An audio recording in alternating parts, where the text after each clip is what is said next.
Naay mga anak nga dili mamati sa tambag sa ilahang amahan ug inahan. Adunay mga anak nga magpalinghog-lingog lang sa tambag sa ilang inahan. Aron sultihan ta mo, walay tambag sa inahan nga makadaot sa inyo. Walay tambag sa inyong ginikanan nga dili makaayo sa inyo. Tanang tambag sa inyong ginikanan maayo kana sa inyo tungod kay nasayod sila sa tama o mali nga inyong himuon. Daghang mga estudyante karon, daghang mga kabataan nga dili maka-eskwela tungod kay kapos ang mga ginikanan, ug daghan pong mga ginikanan nga nagpa-eskwela sa ilahang anak apan ang ilahang mga anak nagbagdoy-bagdoy ra tuwa sa barkada laag diri laag didto. Aron sultihan ta mo ang pagmahay naa sa ulahi.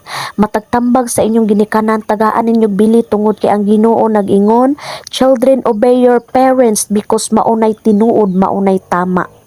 Kung tabagan mo sa inyong ginikanan, ayaw mo pagsuko-suko, ayaw mo pagmuro-muro, ayaw mo pagdabog-dabog, kay ang tambag sa ginikanan maayo ka na. Kay maunay opportunity sa inyo nga mamold ang inyong hunahuna. Kung sa trabaho sa balay, tudluan mo nila, i-train mo nila, ayaw mo kasuko tungod kay moabot ang panahon nga manarbaho mo, mupuyo mo og laing balay. Diha na ninyo maingon nga tama gyud si mama, tama gyud si papa. Ayaw mo kaulaw pag ingon og I love you sa inyong mama ug papa.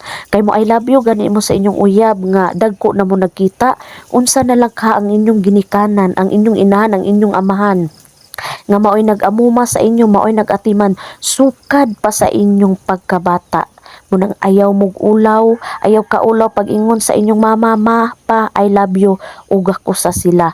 Palanggaan ninyo ang inyong ginikanan nga nagpangga sa inyo, nagatiman sa inyo. Ayaw mo pagdumot sa inyong ginikanan, higugmaa sila kay moabot ang panahon ang tao, dili muluntad niing kalibutana, magpabilin ang mga memories, mga tambag nila, busa higugmaa sila.